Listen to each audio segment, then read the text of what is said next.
Well, good evening and welcome to Queer News Tonight. This is the world's first and only LGBTQ plus daily evening television news. We're broadcasting live and then available on demand, and we are available on all smart televisions, including Roku, Apple TV, Android TV, Amazon Fire TV, Twitch, YouTube, and Facebook. It's time to queer up the news. It's Wednesday, October 11th, 2023. We are live and literally out of the closet and into the headlines. So many of your important stories we're going to tell this evening on Queer News Tonight.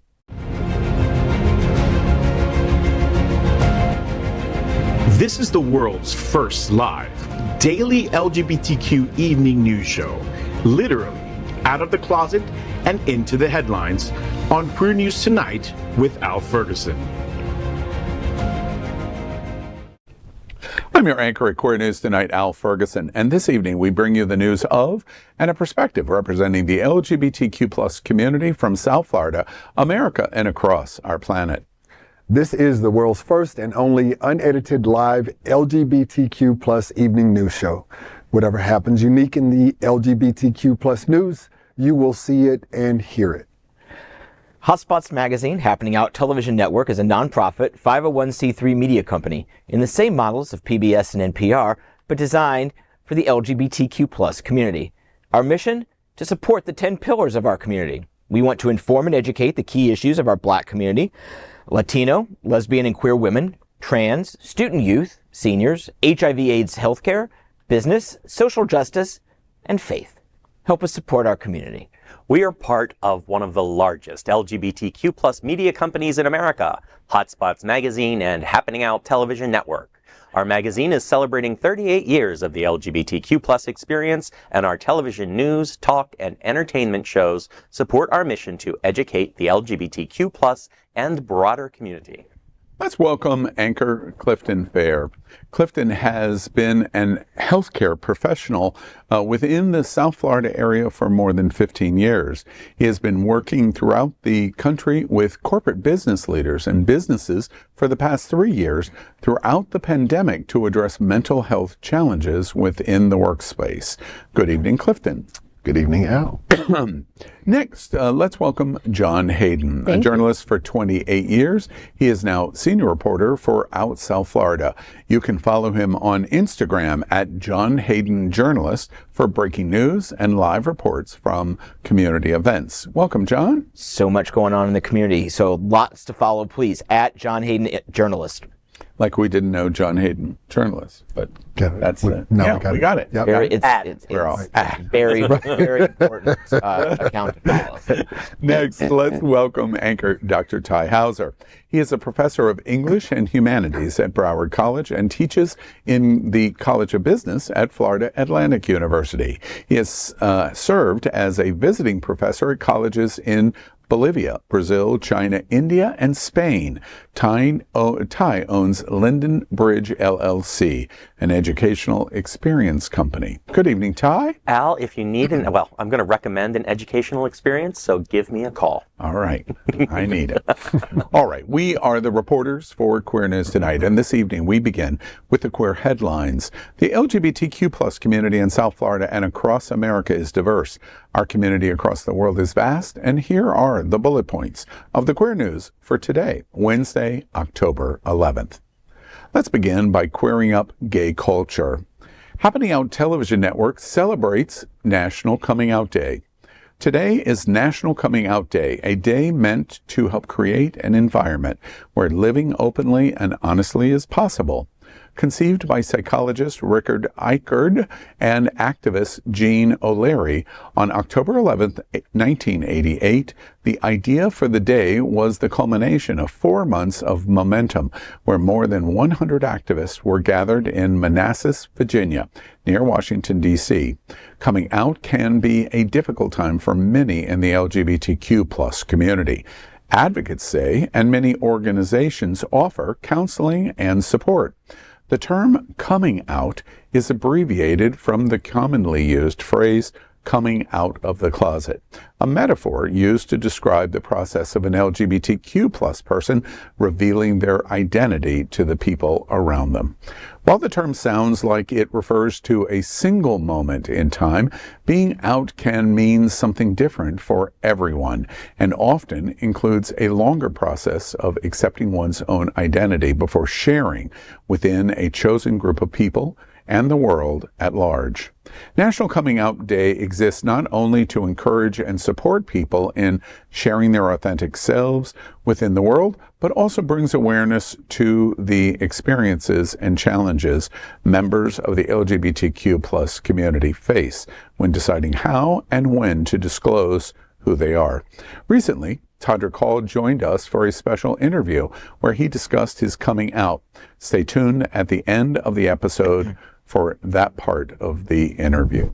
National Coming Out Day for a while, I would say maybe for a decade, early 2000s, for a good decade, I don't think I really thought National Coming Out Day was much more than just some signpost on the calendar. And the older I've got, I'm definitely the oldest person at the table. No one's arguing. Exactly. You don't argue fact. But the issue of coming out is something that was really important in my age group because you couldn't. And being in high school in the 70s, then in college in the 80s, I was president of my college fraternity, a big college fraternity at the University of Central Florida, and you just could not be out. You couldn't be in a college fraternity. And today, I watch 16-year-olds twirl their identity in every possible way on their finger. Coming out may not be a big issue today. I'm not quite sure, but it is a moment on the calendar that is confusing to my age group because it was so painful. It was so difficult. And today it seems like so much of that has washed away. And so it draws attention for the oldest members of our LGBTQ community, certainly of how important it was, but also how difficult it was. And that's what I think about when I think about National Coming Out Day. But it's changed, right? It's not that it's gotten better or worse or whatever. It's definitely changed. Just like, the process of being gay or the identities that we live has changed. And that's the friction between the older gays and the younger gays. Mm-hmm. Do you really appreciate your history? Do you really understand what it is? I think National Coming Out Day is still very much important to the younger folks who are coming out. They've just changed what it is. They get coming out party boxes and I never got a party box. Yeah. I never got flags and lotions and I got a sermon, I think. My parents. They were praying from. I got a toaster oven. Yeah. You're not a lesbian. No, but I will say that I think we need to be conscious of the blue bubble that we're in, even though we're in Florida. There are a lot of schools here in Florida, but also around the country, rural Nebraska and BFE Kansas and all those places. They're not necessarily getting Pride coming out boxes for it. But I also think that Coming Out Day needs to evolve. It was important, and you didn't really necessarily recognize it for the first 10 years, but it was important and it grew. But I think now we need to use it. We can't have something like a questioning kid go, "Oh, I missed National Coming Out Day. Okay, well, good out. Now I have another year." They can mentally put it off. I think we need to it needs to be a day where Google, their front page, posts resources where schools or local places, Queer List Official or Miami Gay List puts coming out resources available, because I think that's what we need to grow this day into. I can remember actually coming out myself and really struggling with some of that anxiety of what it felt like to watch this day really kind of to show up on the calendar, and really work to not only embrace that for myself, but also be able to speak that out openly within my community as a member of my respective community. And I watch some of the kids that are going through that right now, and I feel like their voice is still being tempered, so they're still working through their own stuff that they have currently, especially with today's climate that they're dealing with, both in the schools and within the respective communities. One last point before we move to John. We teased this interview that we've done with Todrick. Todrick has had quite a career. RuPaul, Broadway singing career straight out of Oz is one of my favorite albums. His music videos for that are spectacular.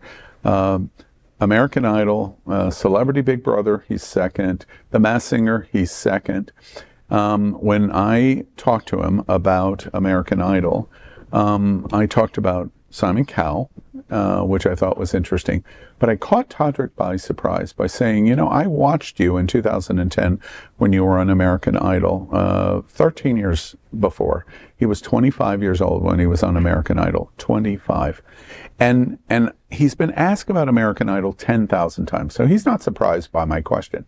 But my question was, you know, I very vividly remember watching you in the 10th season of American Idol, and I just felt you were gay, and you never said anything. Mm-hmm. It caught him completely by surprise. He stumbled, finally gets his bearings, and then starts to talk about it. And I could hear the angst in his voice about why he didn't identify. And he didn't identify and clearly explained, I was totally in fear. I chose the career over my boyfriend at the time while I was wearing a white necklace to remind me I'm with him, but I can never mention him. He was not allowed at audition. He wasn't allowed to come to the show. He was not allowed to identify because he was so scared that somebody would push him out as being queer. And all of these years later, 38 now, he says, ugh, such regret that I didn't take that moment and had that platform opportunity, and then makes recommendations as my follow-up about what he would say to 14, 15, 16-year-olds now. And then he surprised me by saying, don't push them too hard. Mm-hmm. And made exactly your points. It's time when it's time, and the only person that can make that decision is that person. I encourage you to watch his words about National Coming Out Day. They were quite surprising. Working with the youth, if I may, working with the youth in the Broward County area through a couple of nonprofits, watching them really stumble to kind of grab their voice in the confines of a very safe space as far as a group process or group therapeutic experience. They still are to some degree trying to at least whitewash themselves so as not to be ridiculed, judged, ostracized, or treated differently, even within a very safe space. Mm-hmm. So when Todrick was actually talking about this, I see it. I kind of see that happening on a day-to-day basis with the youth today. And it's interesting to see how over time that just continues to happen. Yeah, interesting. Next, let's queer up out South Florida. Despite announcement of the end, can the Smart Ride ride on? Over the course of 20 rides, the Smart Ride has done more than raise money and awareness for HIV/AIDS services in Florida. It's built a community. Now the ride is ending, but the community pledges to pedal on. Over the past week, the 6 main benefiting agencies of the ride have begun collaborating to continue this legacy event. As I first reported, the Smart Ride decided to make next month's ride the last, when Executive Director Todd Delmay left after 9 months. They're all facing huge budget holes once the funding goes away. One organization told me the loss could be a death knell for the group. Being a beneficiary isn't a free ride. They're all active participants, so the groups have worked together for years. Now they're looking to continue the ride on their own. Can it be done? It won't be easy. Currently, the Smart Ride lines up sponsors, so 100% of donations that is raised by riders and volunteers and crew can go back to the community. That's almost impossible if the orgs go out on their own. Also, will Smart Ride organizers want it to continue? The beneficiaries quote founder and Queer News Tonight contributor Glenn Weinzimmer as saying, quote, one of the pillars of the ride is the commitment and camaraderie of the benefiting agencies. They hold the pieces to create a unified success, end quote. But that's hardly a full-throated endorsement, as he's also said there were options to continue the ride, but he and the board didn't want a watered-down version going forward. Glenn refused comment for this story. whatever happens, it's clear South Florida's HIV/AIDS service organizations aren't riding off into the sunset. You can read more of my coverage on the Smart Ride in Out South Florida with a QR code linking to all of our stories. And, this was something that's kind of been brewing. The Key West Mile Marker is a very prolific fundraising organization, filed incorporation papers. A group over in Tampa has been looking at what to do next. But this is really the first major effort to combine into one event, whatever it looks like, whether it's a ride from Miami to Key West or to a different place or a different thing. But the question is, will the founders and board of Smart Ride give up the licensing? Will they give up their Rolodex of vendors to it? Because Glenn and Todd were very clear that it could have gone forward, but they just didn't want it to be taken over by an organization that doesn't understand it, that doesn't have a history with it. These benefiting agencies do, so they might be able to pull it off. I wonder how they can actually pass that baton successfully. I mean, with so much good being brought to the community as it relates to the dollars and the funding that is raised for the Smart Ride. And not just that, but those relationships that actually really work to provide some degree of cohesion. I'm wondering how they're going to actually be able to bridge that gap. Well, the plan was for Todd to take the baton from Glenn. They were overlapping for a year so that Glenn could mentor and Todd could shadow. And then Todd took a job at SAVE as their executive director. Very important organization as well, looking for our LGBTQ plus rights and fighting for those. But Todd was supposed to be the person the baton was handed off to. And now finding another way forward, it's a daunting task. Got it. I think there's a couple of narratives, storylines going on here. First, I think the beneficiary organizations and Glenn Weinzimmer wanted to stop the movement that was going on in community of what was going to happen to the Smart Ride, who was going to take over the Smart Ride, how it was going to morph into whatever the next inclination of Smart Ride was. I think that they all collectively said, no, please stop that conversation completely. So we're going to nip it in the bud by saying we are all committing to whatever 2.0 version of Smart Ride is going to be. And I just echo that I believe that occurred so we could return attention to this Smart Ride, that over the course of 2 months, let's focus on Smart Ride 20th anniversary, the $2 million goal, and let's not focus on anything else except that. I think that that's the first narrative that they're trying to do. And I'm very sure that that's what they're trying to do. The second thing that I think is important, and John's story is pursuing that, is what happens next. All of the organizations are saying some kind of inclination, some kind of new implementation will happen.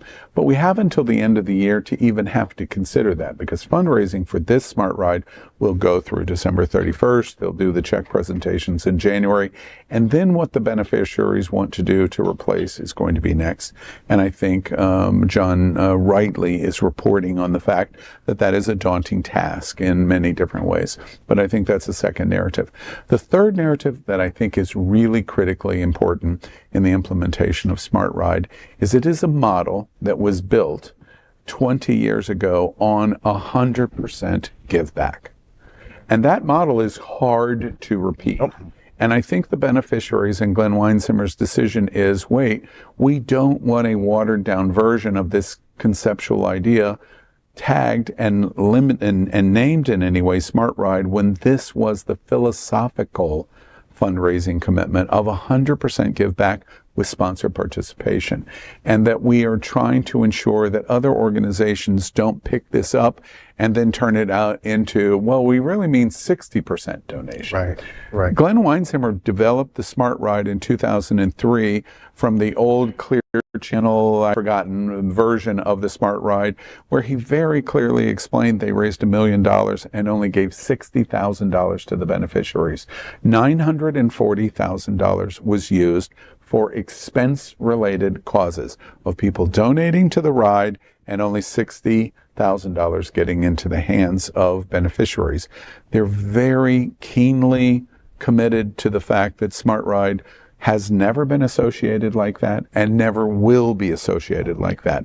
Now, what those new ways that might happen, I don't think that story is written yet, and John is doing a great job, in my opinion, of pursuing that story. But I think that narrative is very important. Another organization picking up a Smart Ride, calling it Smart Ride, and saying, but we're only giving 70 cents on the dollar back, is a completely philosophically different Smart Ride that they don't want to be associated with. So I think that story is going on. We'll continue to watch this. This is not going to go away. Yes. Looking forward to hearing more, John. Thank you. Next, let's queer up the USA View. Biden administration stands up for gay staffer attacked by libs of TikTok. The White House is condemning recent online attacks against an openly gay Interior Department spokesman. The attacks online are targeting Tyler Cherry, Interior's principal deputy communications director, and started when the right-wing social media account Libs of TikTok criticized Cherry's appearance on X, formerly known as Twitter. The account shared photographs and old posts from Cherry last week, which sparked an online debate and led to conservative voices bashing him online. The debate included conversations over Cherry's style and what it means to appear professional. One conservative X account holder pointed out Tyler's hoop earrings, while a former aide to Senator Ted Cruz, Republican of Texas, and a conservative communicator, Steve Guest, mocked Cherry as a radical leftist. The Biden administration pushed back, taking Tyler's side and mentioning him as an invaluable member of the team. The White House statement called this attack cruel and unacceptable. Cherry is also an LGBTQ plus rights activist and is part of a queer DJ collective in Washington, D.C. He has worked as a spokesman for the Interior Department since the beginning of the Biden administration and was promoted to Principal Deputy Communications Director in June. Well, anyone can be bullied, right? It's unfortunate. I love the hoop earrings, though. I think he looked great. Yeah, he looked great in them. You know, I think that they know that, politicians are just used to it at this point. We're 15 years into the social media movement, and politicians know when to respond, when not to respond, how to activate their base. So you can't just go after Biden and call him names. You can't go after Dr. Jill Biden and try to get people to stop calling her doctor, whatever that was supposed to mean. So they're going after the aides. Remember the Georgia election workers 2 years ago, or got almost 4 years ago now, that were targeted and forced out of their home for a short time. That's who they're going after, because they have to look at beyond the traditional 5 o'clock news targets. And Steve, is it possible to bring back the picture of him again where he had his tweets next to him? Because that's not usually your picture that you see, and oh God, Republicans are losing it. Remember when John Fetterman wore sweatshirt shorts onto the floor of the Senate? God help America. But look at, he is taking very substantial stands. Police equals slave patrols, voter ID equals poll taxes.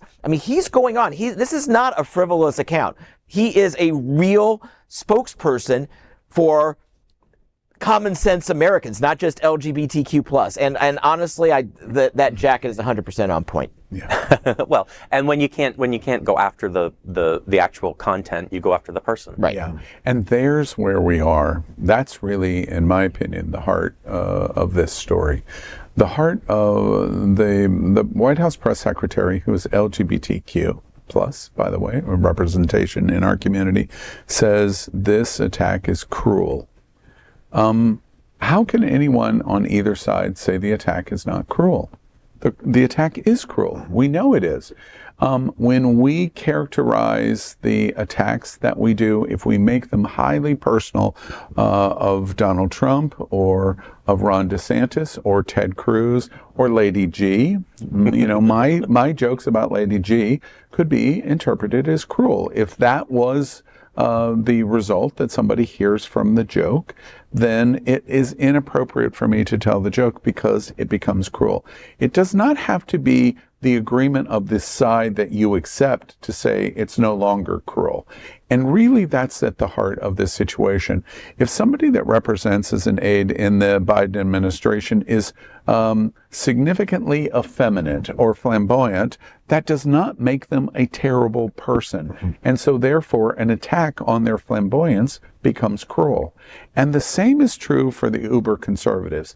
The other broad observation, the other secondary observation is libs of TikTok is a cruel infrastructure. It is designed to dissect people for their own political gain. And unfortunately, we have become so numb to this strategy. You just say it like it's absolute fact. And unfortunately, it's absolute fact.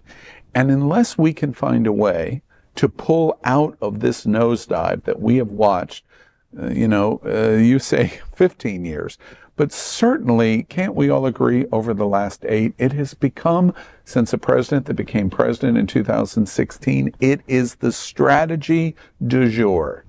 Destroy your enemy, not debate, not converse, not come to collective opinion. I will win by destroying you. And as we pick that, somebody's always going to be in power, and the alternative that is not in power is always going to be destroyed. Always. This is not a process that works out well for anyone's point of view, and it does not work out well for America. So therefore, it is cruel, and it should stop. Agreed. Next, let's queer up trans rights. At least 2 transgender women will compete for the title of Miss Universe. At least 2 transgender women will compete in Miss Universe 2023.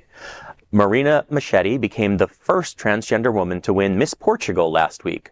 She will join Ricky Valerie Collet on stage, who became the first transgender woman to win Miss Netherlands in July. The 2 will compete for the Miss Universe crown on November 18th in El Salvador. The event will feature a total of 90 women from around the world. Both Machete and Collet have a huge fan base that motivates and supports them. Machete is a 28-year-old flight attendant, while Collet is a Dutch Moluccan model and actress who has previously competed on the TV series called Holland's Next Top Model. Miss Universe began allowing trans women to compete in 2012, and in 2018, Angela Ponce became the first trans woman to do so after she was crowned Miss Spain. In 2021, Cataluna Enriquez became the first trans woman to compete in the Miss USA pageant after she was crowned Miss Nevada, though she did not go on that year to compete in the year's Miss Universe pageant. In February, Daniela Arroyo Gonzalez became the first trans woman to compete in Miss Universe Puerto Rico, where she finished with the top 10 finalists. Beautiful women all. I'm so excited that the acceptance of the trans community is happening at the global level, regardless of what we are doing here in the United States. I love to see that this is happening. Or in our state capital. Absolutely stunning. I mean, both of those women are just truly beautiful. I see some of their, not forefathers, that would be their foremothers, like the women who've gone before them as far as trans women are concerned, really, smiling, potentially even kicking up their heels or rolling over in their graves at the excitement with this news and them being able to compete at such a high level as trans women. So kudos to them. This is great. My question is, Al, I know you've been to several countries over the course of your life. Have you been to El Salvador? And what's the vibe like there? Like, do these contestants need to be worried if they leave the contestant zone? That's a terrific question, because in general, El Salvador is not a great place for LGBT. And to be honest with you, I'm surprised that Miss Universe is being held in El Salvador. It's just a representation of how fanatical, in a positive way, that Latin America, Central and South America, is about the Miss Universe pageants. I was in Colombia over the summer, and I rode one of the big floats next to Miss Colombia, and it was a mob scene. She was the most important celebrity in the parade. People screamed for 4 hours for her. And something in Central and South America, they're very fanatical. So I'm a little surprised in El Salvador, but to your question, yes, they're not going to be widely accepted. It'll be interesting to see in the live broadcast what happens with the predominant. There's a big international consistency of audience member, but there's going to be a very significant El Salvador presence, and it'll be interesting to see their reaction. I want us to replicate that. How do we capture that and bring some of that back over to the U.S.? Yeah, well, Are you talking about capturing women and bringing them to No. Oh my God. No, that energy, John, that mindset. Really quick first, congratulations to Miss Portugal and to Miss Netherlands. I love it because women are women. Trans women are women. And the pageant is saying that. One of the things that I think is amazing about this issue is that one of the reasons that this is happening is because of the seat at the table. Representation and having access to representation and having a seat at the table begins to change things.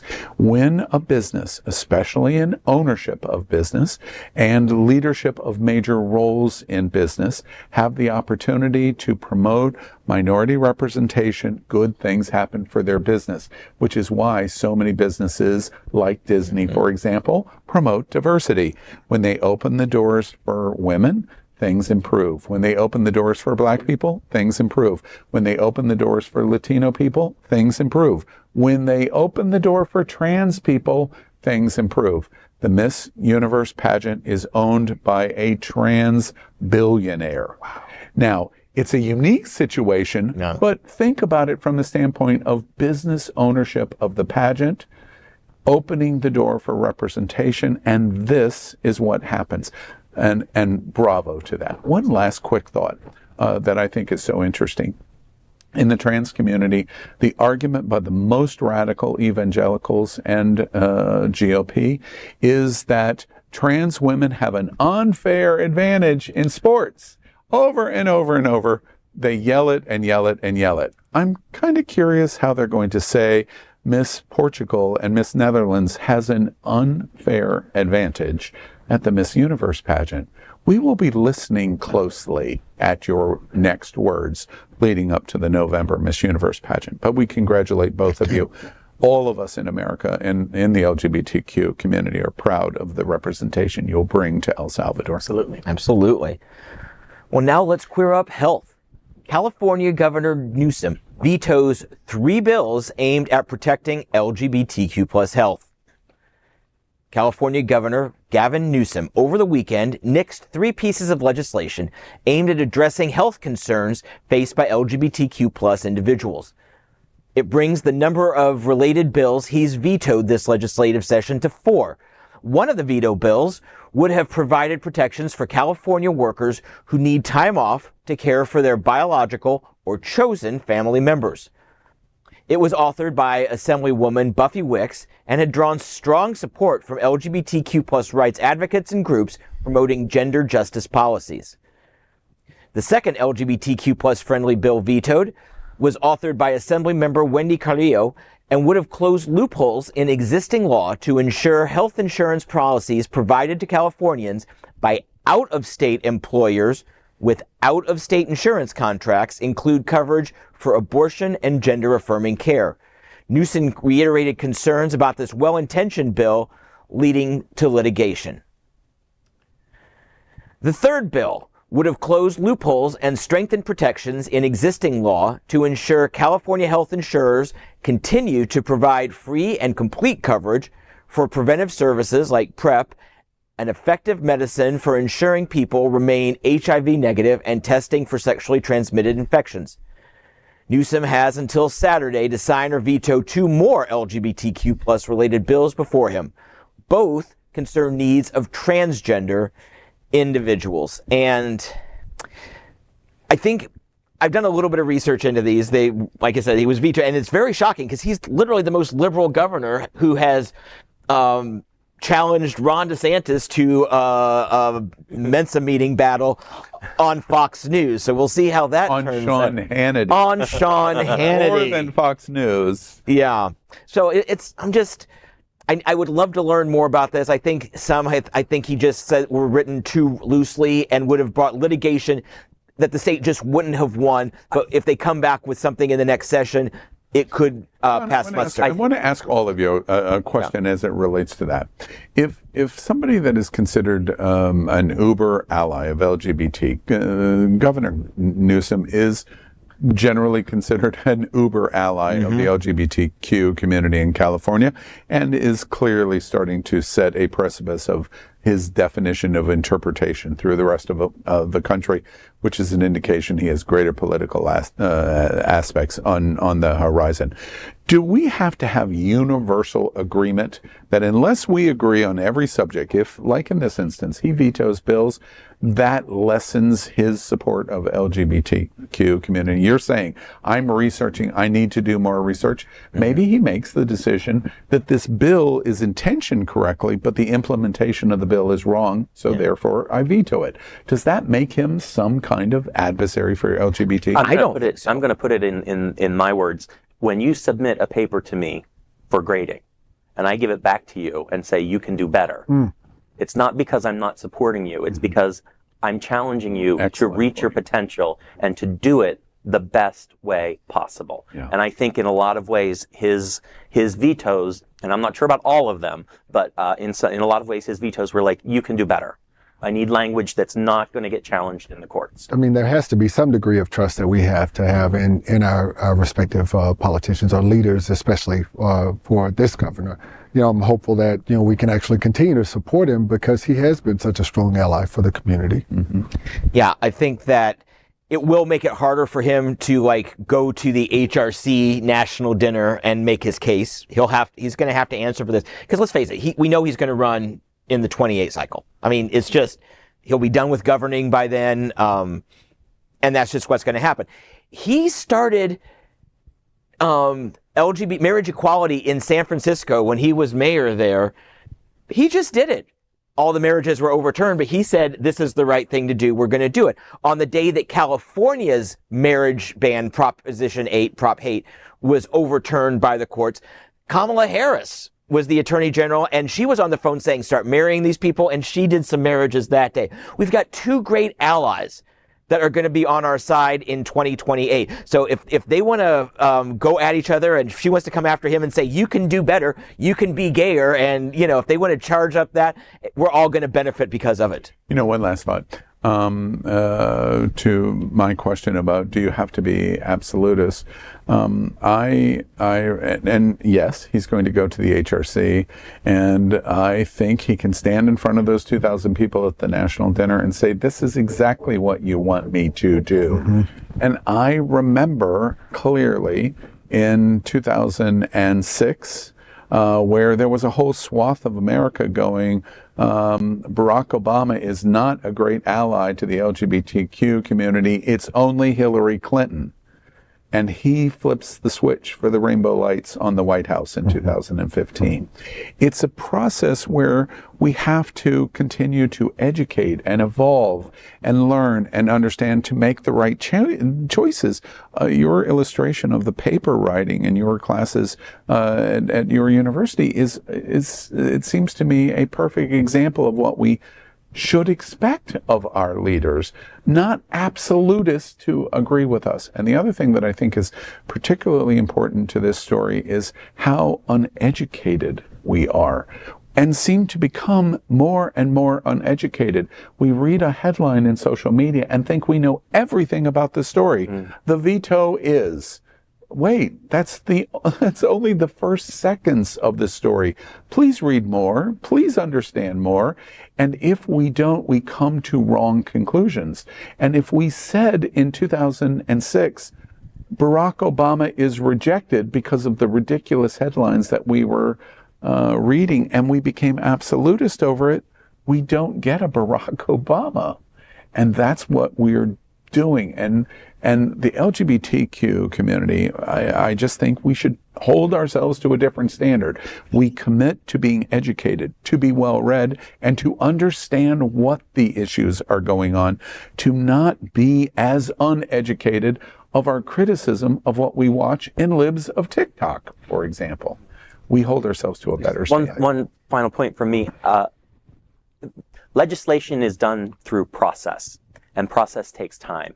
And so the process of vetoing very well might be a political process that he's just enacting. Not that he's not going to get it back, not that they're not going to overturn his veto, but it's a stall tactic as well. Yeah, could be. Timing is everything. Next, we are proud of our special partnership with Sunshine Cathedral, the world's largest queer church here in Fort Lauderdale. Supporting their partnership, we are broadcasting from our permanent set here at Sunshine Cathedral at the Happening Out television studios.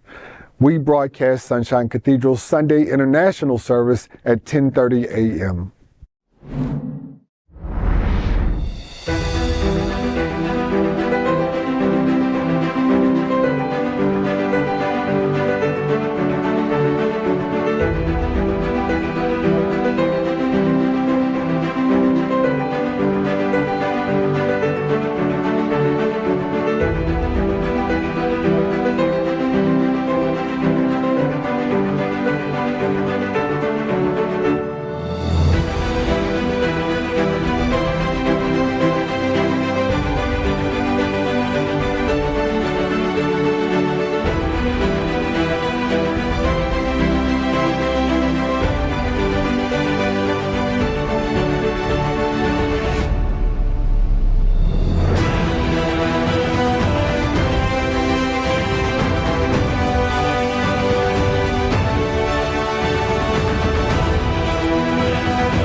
Now we finish tonight's Queer News headlines with a segment we call LGBTQ plus 1 Minute News. LGBTQ plus 1 minute news. Let's queer up education. Parents say new North Carolina Parental Bill of Rights is against federal law. The Parents' Bill of Rights, or SB 49, became law in North Carolina on August 16th, banning curriculum on gender identity, sexual activity, and sexuality from being taught in kindergarten through 4th grade classrooms. However, during a meeting on Monday, parents and community members conveyed their opinion to the Asheville City School Board by telling it not to implement the law in the schools. The law targets the LGBTQ plus community, and critics think it may force children who aren't ready to come out to their parents. Several members from the Campaign for Southern Equality, an Asheville-based LGBTQ plus advocacy organization, have also spoken against the law, saying it violates Title IX. LGBTQ plus 1 minute news. Let's queer up trans rights. 11-year-old trans student begs to be accepted and for her to be allowed to use the girls' restroom. 11-year-old Allison Saravankai likes what she sees in the mirror when she puts on a flowy dress or after her mother curls her hair. It's how she sees herself when she imagines her future, and the news of her identity as transgender came as no surprise to her parents. However, this 6th grader has found herself at the center of conflict in her Utah school district. After previously being allowed to use the girls' bathroom, the topic became a point of contention at the recent Jordan School District meeting, with some parents demanding she use a different bathroom. Footage of Allison's speech to the board is getting viral, in which she is asking for nothing more but peace. LGBTQ plus 1 minute news. Let's queer up gay culture. Gay social media erupts as leaked nudes of Biden's brother appear. U.S. President Joe Biden's brother Frank has confirmed that a nude selfie of him was posted on Guys with iPhones, a gay dating site that posts selfies of men captured on their iPhones. The photo was uploaded to the website in 2018 when Frank was 64 and not yet been removed. According to the Daily Mail, the photo was first unearthed by Marco Polo, a nonprofit research group headed by former Trump White House aide Garrett Ziegler. Conservatives are desperately trying to leverage this against Joe Biden into a full-blown smear campaign, as Joe Biden has declared he's running again for president in the next election. But thankfully, they're failing. LGBTQ plus 1 minute news. Let's queer up entertainment. Big Brother's Hallie reveals she's a trans woman. Big Brother UK contestant Hallie has come out as trans to the rest of the house, telling her housemates she wants to express her identity loud and clear. She's one of 16 housemates to enter the iconic Big Brother house for the new season, which debuted last week. Despite swiftly becoming an early fan favorite, Hallie also became targets of bigots who mocked her perceived trans identity, even before she disclosed it herself in Monday's episode. Big Brother viewers and her housemates also celebrated Hallie coming out and praised her courage. However, some social media users are criticizing the show for wokeness because of its diversity in castmates. LGBTQ plus 1 minute news. Let's queer up entertainment. Suzy Izzard, I think I'm saying it right. Yep. Debuts her new trans identity in Dr. Jekyll. The first trailer of the upcoming British horror flick Dr. Jekyll has landed, and with it comes the very first glimpse of Suzy Izzard in the title role. The film is a modern adaptation of the classic Scottish novella, The Strange Case of Dr. Jekyll and Mr. Hyde, and is scheduled to be released just in time for Halloween. The movie sees renowned actor, comedian, and activist Suzy in the role of the reclusive Dr. Nina Jekyll, Rachel Hyde. Directed by Joe Stevenson, the film also stars Scott Chambers, Jonathan Hyde, and Lindsay Duncan. Considering the recent anti-trans remarks made by British Prime Minister Rishi Sunak at the Conservative Party conference, the timing of this film could not be better. Well, that is today's news for the LGBTQ plus community on the world's first and only daily LGBTQ plus evening news show. If our community is important to you, share this news with your friends and family. Are you, like most of America, part of our very large audience, watching this live LGBTQ plus news broadcast right now on Roku, Apple TV, Android TV, Amazon Fire TV, and what the kids use, Twitch? Queer News Tonight is the only live LGBTQ plus digital television show in the world that is out of the closet and into the headlines. We need your support. If our community is to grow, we must tell our stories and bring them to the attention of the broader world. This is the only place in the world that tells these types of LGBTQ plus stories in motion and sound. That is the passion of Hotspots Magazine, Happening Out Television Network, and Queer News Tonight. I'm your anchor, Al Ferguson, and on behalf of these LGBTQ plus reporters, the anchors of Queer News Tonight, including Klifton Fehr, John Hayden, and Dr. Tai Houser. We will see you daily at 8 p.m. But before we end our show, we have one final story. Next, let's queer up the big interview. Todrick Hall talks National Coming Out Day, Simon Cowell, and more. Recently, I had an emotional and in-depth conversation with gay American singer and choreographer Todrick Hall, where we talked about Simon Cowell, his fear of coming out on American Idol, and what he really thinks of RuPaul. What's next for him on Broadway?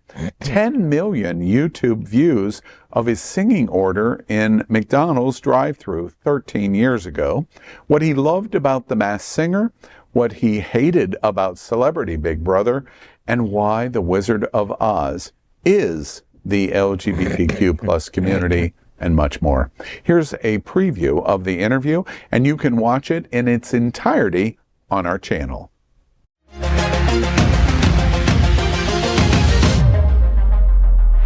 You know, Todrick, my other major memory of the big break, first big break of your career in American Idol was, I remember thinking to myself, this guy is gay. But there was no identification of gay. Was that an active choice? Were you not out? Why doesn't your queerness display in American Idol? I thought that was just a very, very, very scary time in my career. Sorry, there's a fan. Hi, thank you so much. Sorry, I'm on an interview. You're gorgeous. Thank you so much. we're outside doing this interview today because the music for our sound check for our show tonight is so loud that you wouldn't have been able to hear anything that I was saying. I think that it was a conscious choice, and it was a choice that I honestly was so devastated about, if I'm being completely candid with you, because I felt like that was an opportunity to let people know who I was and to be a light and motivation and inspiration to young queer kids, especially from places like I was in Texas. And I think that I never really gave all I had when I was on American Idol because I was so afraid of people putting me in a box or knowing that I was gay. And I was already out to everyone that I knew, but my family it was very much an energy like, you can be gay and we love you and we will accept you. I never felt not accepted by my family, but I didn't want to embarrass my family by going on national television and solidifying my quit to the world and to America. I think that at that time that would have embarrassed my family, and that was more important to me at that time than inspiring a group of people. I was head over heels in love with my first love at that time, and I remember not allowing them to come to the audition with me because I didn't want people to see me there with a guy. And I have like a little white necklace on that my boyfriend made sure that I wore so that they could be there with me in spirit. And when I look back at that boy that was so scared to be who they were, it is devastating to me because I was in love with that person at that time, and the fact that I cared more about my career and not embarrassing my family than being my true self was honestly very devastating. But when I got eliminated from that show, I was like, not so much devastated that I didn't win, but more sad that I lost being someone else other than myself. And that's when I essentially like made the vow to myself that from now on I would be myself, because I can take not winning if I'm being myself, but losing a show like that when I didn't feel like I really gave all I had was the part that I felt wasn't true Todrick is at his core. So, yeah. Todrick, I hear the deep regret in your voice. It's National Coming Out Month. We're getting ready to celebrate National Coming Out Day. You talk to 15, 16, 17-year-old young gay kids that are in the same place that you just described so clearly on American Idol. What would you say to them to say, show your authenticity of who you really are? What would you say during National Coming Out Day, based on the experience that you just so beautifully told us about American Idol? Well, I like to say this disclaimer because I think sometimes it's very easy for us who are out and who are living in cities like LA and New York that are so liberal to say, come out, do it, don't be afraid. But to some people, it feels like life or death. And for some people, it is. And some people, it is a very scary thing. And they may not have a place to live if they come out. So to those people, I say, know your reality and come out when you feel safe. But I will say that if you are a person out there who feels like your parents are going to still support you, that you'll still have a roof over your head, that your life will not be in danger by coming out, it is the most beautiful, liberating, freeing thing to be able to come out as who you are. You don't realize how much you're holding on to until the moment you release those words from your mouth and release that tension and make it somebody else's problem. Someone else's homophobia or small-mindedness is not ever going to be your problem.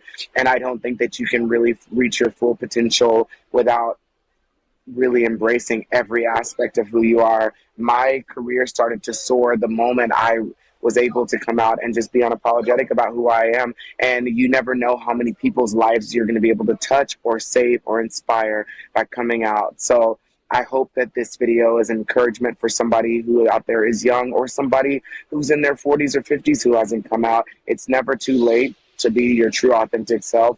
And the times they are changing, people are so much more accepting and so more willing to embrace you for every single aspect of yourself. And also, I learned very quickly that if somebody won't love you the same because they know who you are. It's better for that person to not be in your life. I hope that somebody out there is inspired by these words and that they take that step towards coming out and really walking in the truth. You know, that beautifully said, Todrick. And a mutual friend of ours taught the entire world, if you can't love yourself. Let's talk about RuPaul a moment. How the hell are you going to love somebody else? That's exactly right.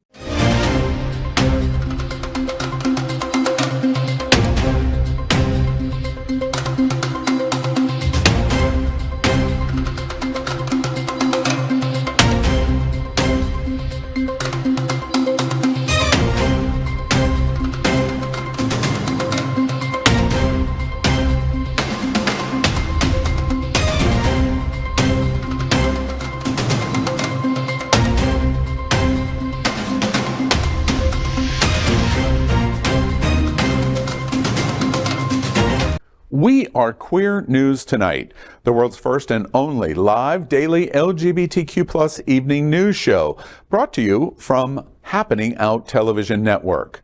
We operate in the same model of PBS and NPR, but for the LGBTQ+ community. We educate, inform, and entertain by supporting the 10 pillars of our LGBTQ+ community, with more than 100,000 a week watching us on Roku, Apple Television, and other channels. To keep the story going, we accept donations with 100% transparency. Stay updated and live authentically with Queer News Tonight.